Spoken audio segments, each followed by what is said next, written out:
Hi everybody, welcome to the Perk+Pace podcast, where we're going to be talking about everything from coffee, lifestyle, culture and health and wellness. My name is Matt. I've spent the last 10 years working in the corporate and wellness scene and also responsible for the Perk+Pace brand and running club. And I'm Lydia. I own multiple hospitality businesses and a wholesale bakery, and I'm just generally a fitness and wellness enthusiast. Behind the camera, our producer, we have my husband Ian, who'll be chirping in from time to time. You're going to get to know Matt and I loads better over the coming episodes. But first up, we're going to start a little ritual where every week I brew up a different coffee from a small roaster here in the UK, and we drink it together, chat about it, and hopefully something interesting for you guys. Well, how you feeling about the coffee I made you, Matt? Good. I mean, what is it? I can't even... Good. I'd love to be able to talk about the ins and outs of coffee, so you're going to have to steer this shit for me. That's what I'm here for. Yeah. So this is Las Peñas, which is from Guatemala. Amazing. It's from a little roaster called Blossom, who I've been working with for a few years. They're lovely. They're based in Manchester. Yeah. But I started with this one, so I'm going to be making Matt a coffee every week, and we're going to chat about it because we're big, massive coffee fans, both of us. But this, I started here because I just think this is a great crowd pleaser. This is a great all-round coffee. Yep. These guys, Blossom might get a bit mad because in theory, this is meant to be espresso roast rather than filter roast, and I've made you a filter coffee with it. Sorry guys, sorry. But I just think it tastes great. It's a bit of chocolatiness in there. Yeah, definitely. It's really drinkable. So that's what we're supping on today, guys. Blossom. Let's go. Shout out to Blossom. Run clubs. Popular thing that's going on. Where should we start?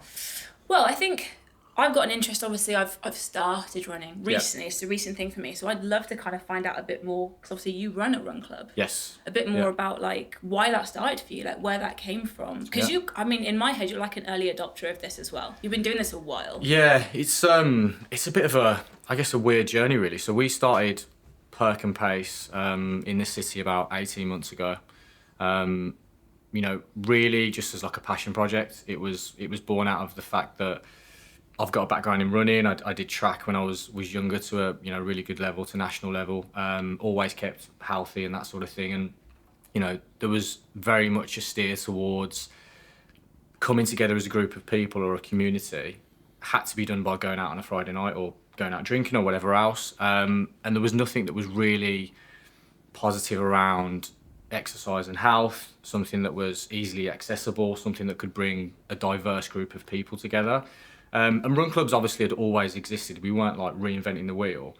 But one thing that we wanted to do with Perk+Pace in Birmingham was to sort of elevate that run club experience. So bring in brand partnerships. Again, I've got a background in corporate for like 10 years, so I'd done a lot of relationship management, that sort of thing.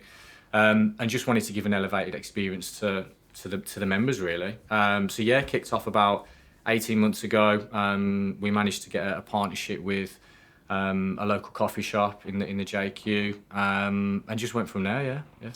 That partnership with the coffee shop, I own coffee shops, as you know, and like this is the side of it that I've seen, which is that it was like you guys would come and meet at coffee shops. You need somewhere to meet, right? And obviously there is this connection between coffee and exercise, but we all seem to just love the two. They naturally work well together, but like, why do you think that is, and why did you choose the coffee shop as a place to meet? Because you could have picked anywhere, right? You could be like, "Oh, we'll meet at the church at 7." Yeah, I think it comes down to the fact that people bond over coffee. I love coffee. It's a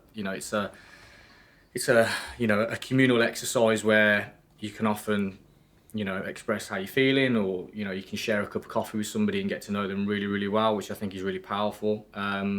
And to mix the two just seemed like the right thing to do. And it gives people an excuse to slow down and connect. And that's what it was all about. It was about people connecting. And for me, there's no better way than doing it over I agree. I've always had this obsessive image in my mind of literally holding a cup of filter coffee and the things that we share over coffee. And you and I have done this. Yes, we've met and we've met in coffee shops, and it's wild the things that you end up sharing with each other, that mentality just from holding the cup. And or maybe it's the smell, maybe it's the nostalgia of the smell and everything that comes with it, but I absolutely agree they are a natural pairing. And so I run a lot, but I'm not a member of a run club. So I guess I'm also interested in that added element of community and like what that brings to it. Because obviously we could all just go out and run. Yes, and this is the big. So why do you think the one elevates the other?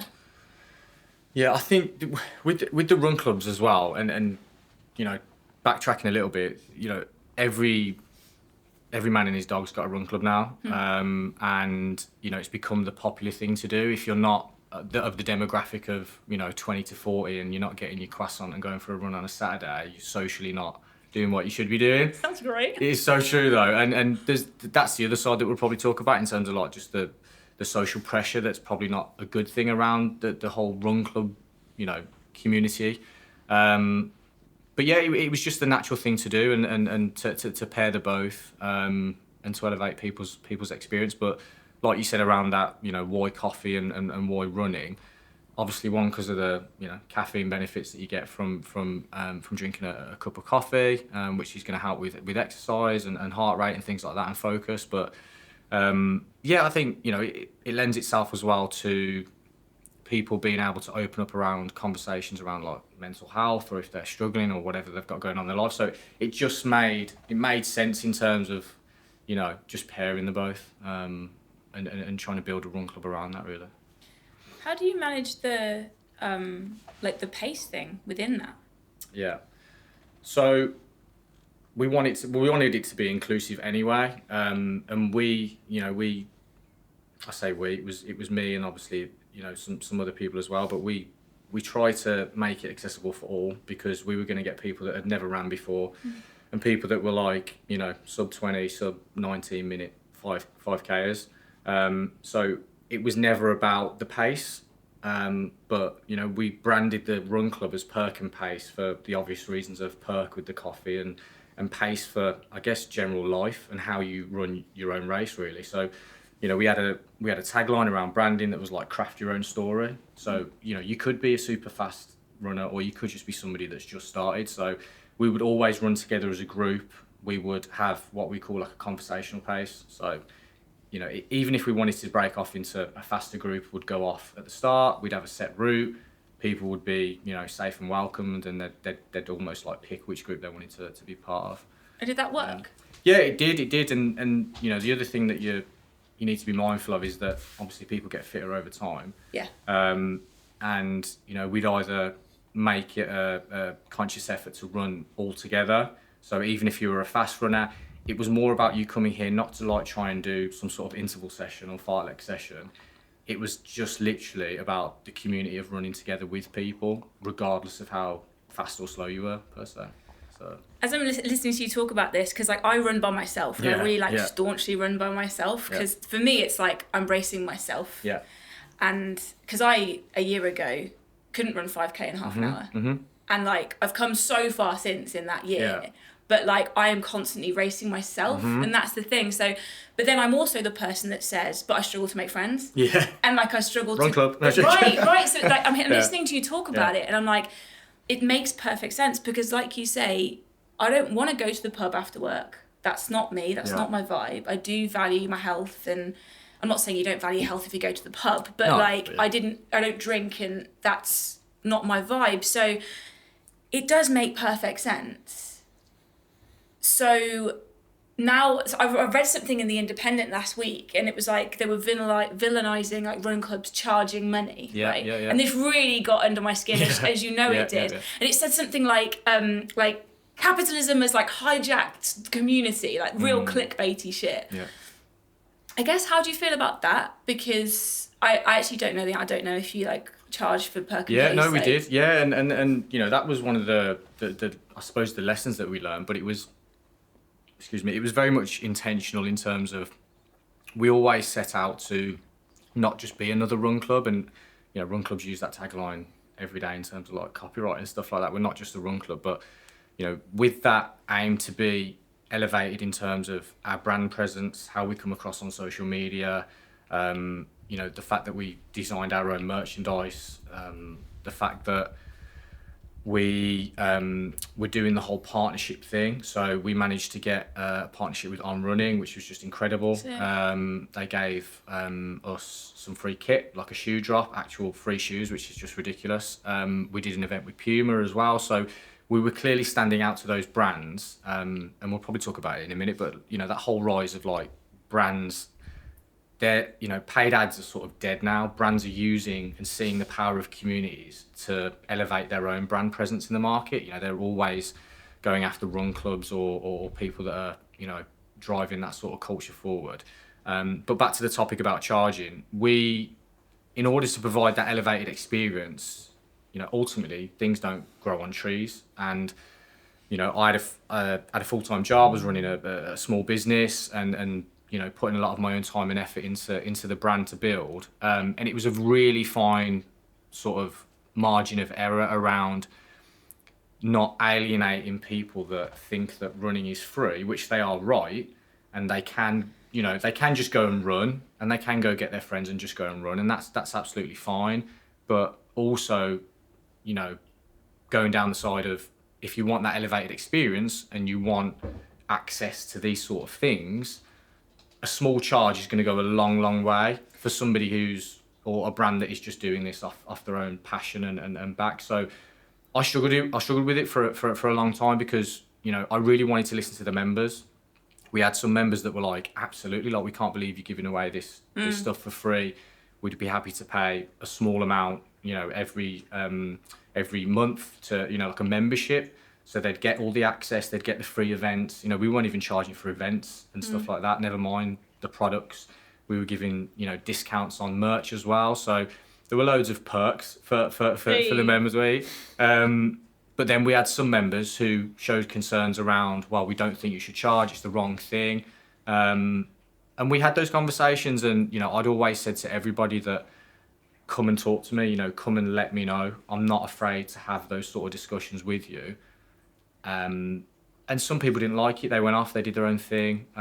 But again, with the whole run club culture, that's the nature of the beast. You're going to get, humans are tribal animals. They're going to come, they're going to go, and you can't really take it, to heart. I'm going to chime in as the evil capitalist here now then, because I obviously run businesses that involve people coming in to a community space. Yeah. And they have zero expectation to get that experience for free. Yeah. Like, you don't just, because the alternative to people who maybe aren't into running or don't go to the gym, they'll meet their friends for brunch and coffee on a Saturday morning, and that's their idea of community, and that's beautiful, and that's a big part of why I do what I do.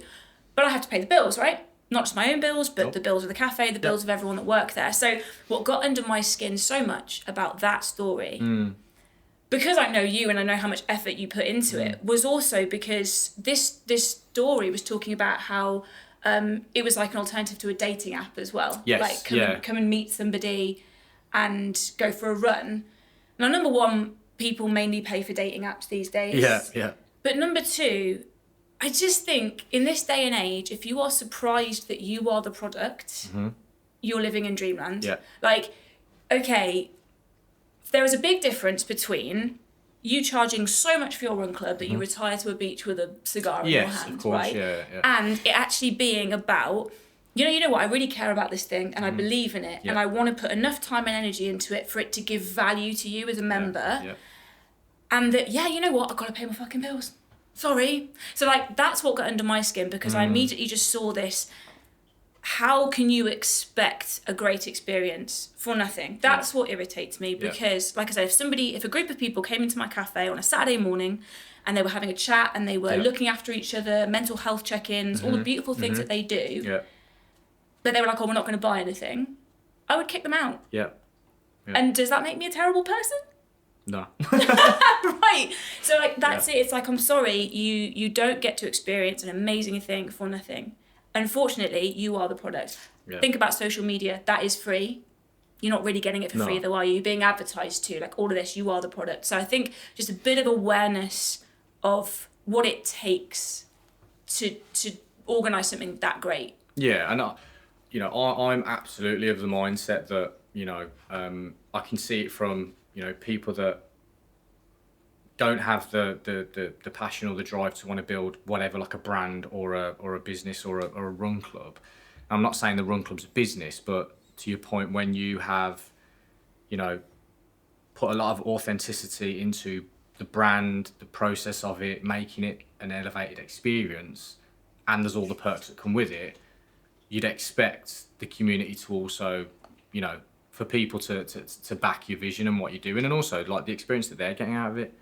The people that have never ever met before and now they're best friends and stuff like that. So you are right, and we ended up ultimately not paying for not making it a paid membership because we saw the reaction of we saw the reaction of the community, and we ultimately stopped doing that elevated experience. And it's one of those things where if you're building something from scratch, you're almost walking into the eye of a tornado, and you don't know what you're going to do. You're going to chop, you're going to change, you're going to be agile in your approach. Because I think if you are stiff with it and just be like, I'm gonna do whatever suits my business, there is other ways of obviously monetizing run clubs, and we've seen that with the rise of other run clubs and other brands where they make everything free, but then they get to a point where it's like, well, where do we go now? How do we sustainably sustain or scale the business?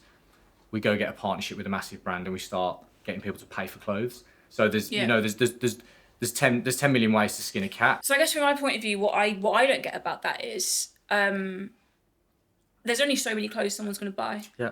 Right? Yeah. Like, I get excited and I buy a new pair of running shorts, but that's like once every couple of months. I'm not buying it like every week. Yeah. So is that sustainable? No, it's not. And that's what the challenges around, those that think that there shouldn't be any sort of monetary value on a run club. And from my perspective, if they're seeing value in turning up every single week for that community that's been built, that they wouldn't have that experience if that run club or community wasn't there, then clearly they see value in it. And if it's a case of, it being something as daft as 2-3 quid a run, which is, 20 quid a month or whatever it works out with, then that's reasonable to me. But some people just want things for free. Yeah, for sure. But also I would argue that in that case, then maybe you just go run by yourself. There you go. Yeah. Like I said, like I do, and I do it every week. It is an option, isn't it? If that's your focus. Yeah, and like I said at the start, we never set out just to be, a group of people that would meet and run, because the access to entry is super low, which is great because it's accessible for everybody. But I think it's just finding that sort of grey space between, do you just want to be you and your mates doing a run club, or do you actually want to build a community that's sustainable, that, you don't have to do the brand experiences, but that's just what I wanted to do because that's what I wanted to see in the city, and, people loved it. But it's that very grey area of where do you then monetize it? It's still the same ethos, it's still the same people, but risk losing people, which you can't please everybody, which we're not here to do, right? So it's just that, I think it's just that from experience, it's just that grey space of, do you commit and lose risk in some members, but then you have a very tight-knit tribe of people who believe in your brand, believe in the ethos of what you're doing, believe in the experience, or do you go for, the mass approach where, you're getting hundreds of people coming. Speak of mass approach, actually, as a female who runs by herself, unpopular opinion, there are like 2 massive run clubs that run on a similar route that I do, and I'm quite a confident person. And I run during the day. But I actually thought there was one actually that I saw, which so I run around the Edgbaston Reservoir, and there was like a little old lady going on a walk, and she literally got pushed off the pathway. Because there are hundreds and hundreds of people getting all excited, and it's great. I'm running, and there's part of me that's loving seeing it, like literally getting jazzed. But there's part of me that sees that and thinks, well, that's the flip side of it, isn't it? Is that actually all these people running toward me could be quite intimidating. If I were a less confident person, that would probably really bother me. And then poor little old lady getting pushed off the pavement with her dog, but I was horrified by that. So it's almost like, at what point does it go from community to scary? Yeah, absolutely. Yeah. I don't know what that line is. No, I get it, And then also, like I said, then we'll talk about entry in a minute, because like I'm quite happy to talk about the paces that I run, because I think it shows you how accessible it is to people. But also that big group of people, even though I'm not in it, I eventually get caught up in it, and like they're all shouting and screaming, go faster, and I'm there just trying to chill and stay in zone 2, zone 3. And it's like, if that was somebody else, you might start feeling ashamed that you were running slower than everybody else, that kind of thing. So I think that element of community, it's so important to keep sight of that. Yes. I think, it can ultimately get too big, which again is that, that whole grayscale that I was just talking about, because, turning up to a completely random group of people and introducing yourself to most people is like scary. Yeah, it's anxiety inducing. It's a scary thing to do. And also a group that's too big, because you almost think, do I still fit in? Is it the right place for me? So again, it comes down to like who your tribe is. And some people might really vibe off 100%. Yeah, it might be the energy that's there, and you just thrive off it, and that's you. And that's why I think there's so many different run clubs. I think in the last year there must be about 10 in Birmingham all of a sudden. And 18 months ago there was like 2 or 3. So it's definitely on the rise, and it'll stay around for a while, but it'll be super interesting to see, where quote unquote the successful, communities go. And I think personally a lot of it will be around brand partnerships, and sustainability around community, and I guess even going into like what we were speaking about earlier, like events and things like that. So it's not just running, it's almost part of this big lifestyle cog that everybody's dipping in and out to now, especially like post-COVID. Everyone's just about mental health, physical health, wellness. Yeah, what does that look like? What's my tribe look like outside of work? What am I doing from a social standpoint? Where am I brunching? Who am I seeing? What coffee am I drinking? So that's where I see it going. Yeah.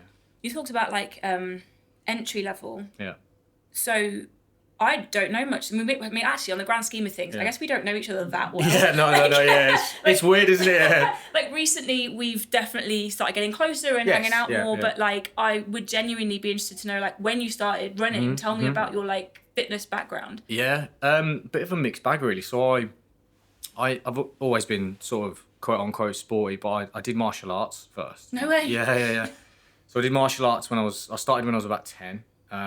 Got my black belt when I was 16, and then I was doing a lot of exercise fitness around that. I did a lot of rowing when I was younger as well, and then sort of just through school and athletics days and stuff like that, my PE teacher just saw a bit of potential, and I'd always been fit from my martial arts and stuff like that. So ended up joining a local run club back then it was called Birmingham Row Heath. Big history around the Bourneville area and South Birmingham, and then they transitioned into what's now called BRAT, which is what everybody knows it. So it's down at the University of Birmingham. So started my running journey there, trained with some incredible guys. First off, started doing like middle distance running. So I was always, What's middle distance? Yeah, running? So middle distance is like anything from 8 to, I'd say 15, 3K, that sort of thing. 800 metres to 15K. Yeah, to 15K. And then when you start doing, 5, 10K, it's half marathon, it's long distance. But you often get a lot of athletes just, tapering up and down between most distances. And I did that, and I think naturally I, swayed towards having a really good aerobic base, and so I was doing... I think when I was 18, I ran sub 16 minutes for 5K. Yeah, and then ended up running 15 minutes for 5K when I was 20. Yeah, so... if anyone doesn't know, that's fucking rapid. It's good, but it's there's obviously people out there that are a lot quicker, but it was... Sure, yeah, there are world champions that are better than that. Yeah. But no, I'm just really shit at giving myself a pat on the back, but... so did that and ran really good for 8, like national level. So I was running like 150, 155 for 8. So would you say you are a runner? If someone asked you, what's your sport? Are you a runner? Yeah, no, wow, it's weird because I ran until my mid-20s, so just post-uni. I moved abroad for a little bit and then I competed in Holland and Spain and places like that over the track distance of 800. I did some fours as well, which is like a sprint event. And then ended up almost like falling into the corporate wagon of getting a job. Yeah, and do you know what? I'd always kept fit during my corporate job, but completely fell down the hole of like, chasing the corporate dragon and trying to earn as much money as I can. Oh, mate, tell me about it, yeah. So that was, that's something I don't regret. I just think it was just part of my life then. But then started to pick up my running again in my late 20s and then found High Rocks, which, I started High Rocks in 2021, 2022. Qualified for the world. Before it was cool. Yeah, before it was cool. Yeah. Qualified for the world champs in Vegas within my first year, which was I was like, I'm onto something here. And I think my background in high lactate racing, which basically middle distance running is, it's high anaerobic, it's high lactate, so I could cope with a lot of, quote unquote waste products in my system and getting it out, which is what High Rocks is, right? It's and I'd always been quite strong for being a middle distance runner. I was never like a super skinny, quote unquote distance runner. So I had that, probably from my martial arts background, I'd always had that sort of strength to weight ratio, which is pretty good. I'm fairly tall, I'm just under 6'2", so it just fitted well with, I guess, High Rocks and obviously running. Like I just fucking loved it. So I've been doing that for the last 3 years now. Nice. So yeah, that's the addiction. Nice. Yeah. So like what interests me about this is like, did your family encourage you to get into sports? Was it a family culture thing? Do you know what? No, it's a really good question. My dad never really pushed me into, it's that whole dynamic of like the father son, him living through me, sort of thing. But my dad was, he did gymnastics and stuff, but access to sport for him, coming from a real, lower class background, just wasn't really, the done thing. But he did gymnastics, was always quite strong. And I'd had family members that had actually done martial arts before, so like cousins, uncles, etc. And it was just something that I naturally just geared towards, and I just loved it. I think I found myself in the pursuit of quote unquote perfection physically, in terms of, being in the grind.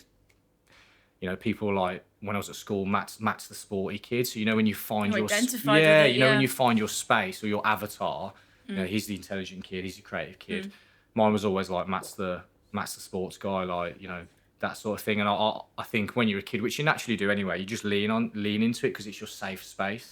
It's like, this is where I'm accepted, quote unquote. So it was never pushed. I mean, my dad obviously saw, he took me to everything, and he saw a lot of potential, because when I was doing the whole martial arts thing, I used to go on the fighting circuit as well. So I did in karate, the martial arts that I did, there was what's called like point fighting, which is called like kumite. So it's point on point fighting, and just went all over the UK just fighting and enjoying myself. And that's so bizarre, because I don't see you as like a fighter, or like an aggressive person. Yeah. That's it's, no way. But no, I loved it, and it was just a huge part of who I am. Yeah, I find that so interesting, because like my household growing up was the opposite. Yes, and that's why I asked that question, because like in our household we really valued intellect, reading. Yes.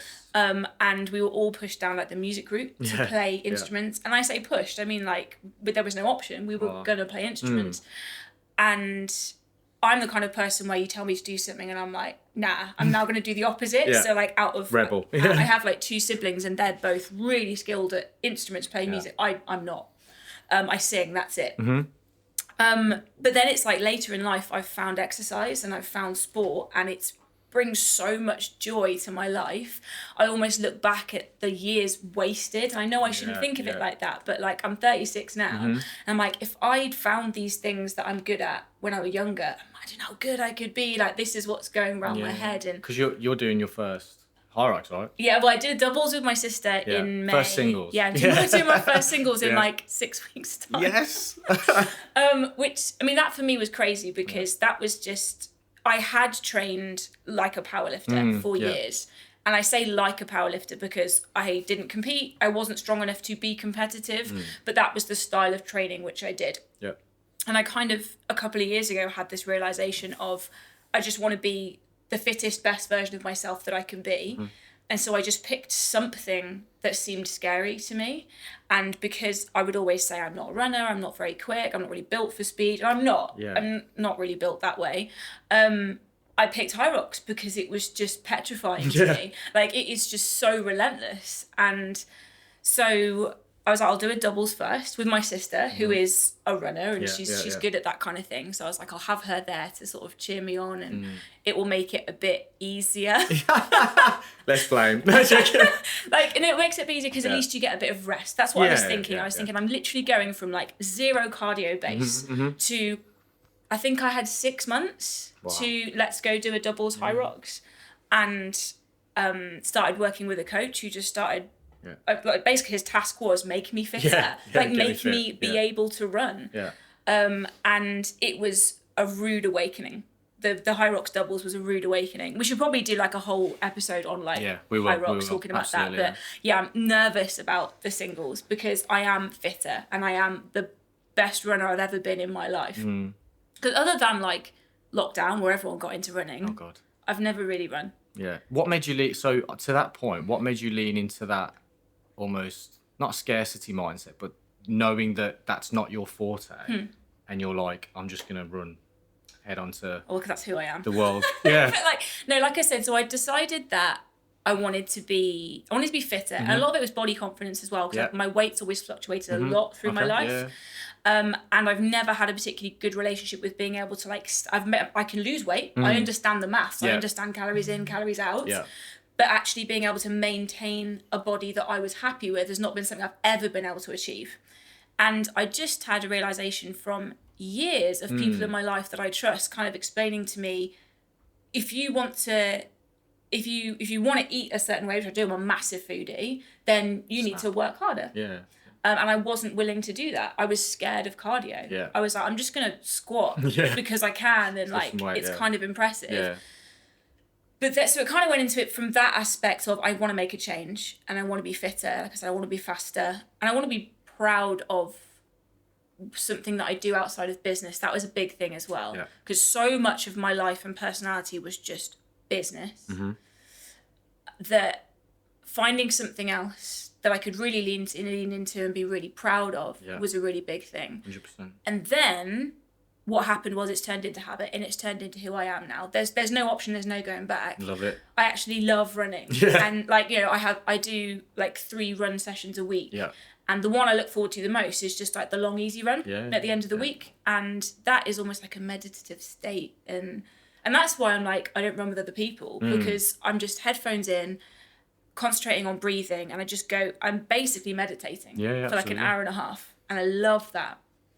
If you told 18-year-old Lydia that you're going for long runs, she'd be like, what the fuck? Like, now I'm getting pissed in the back of the transit van going to a gig. Like, you know, so it is wild. But like I say, that's the thing where I'm like, I do get caught on this. What if I'd started this earlier? Yeah. And I know I shouldn't. I know I should just embrace where I am now and just be the best version of who I am now. But yeah, I mean, could have been world champ, mate. Mate, unbelievable. Shoulda, woulda, coulda. Weren't we doing doubles?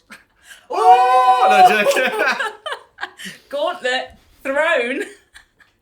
You know what, though? I think doubles for a woman is fucking solid. Yeah. Doing like all the boy weights. Yeah. But yeah, okay, let's do it. The rules. Let's do it. Let's do it. Put it in the diary. We'll change the rules. No, they're changing the rules. Yeah. Are they? Well, in terms of like increasing wall balls for. We should do that another time. We should do the high rocks thing another time. That was fun. That was good. Yeah, man. First one in the bag. Let's go. Thank you so much, everyone, for listening.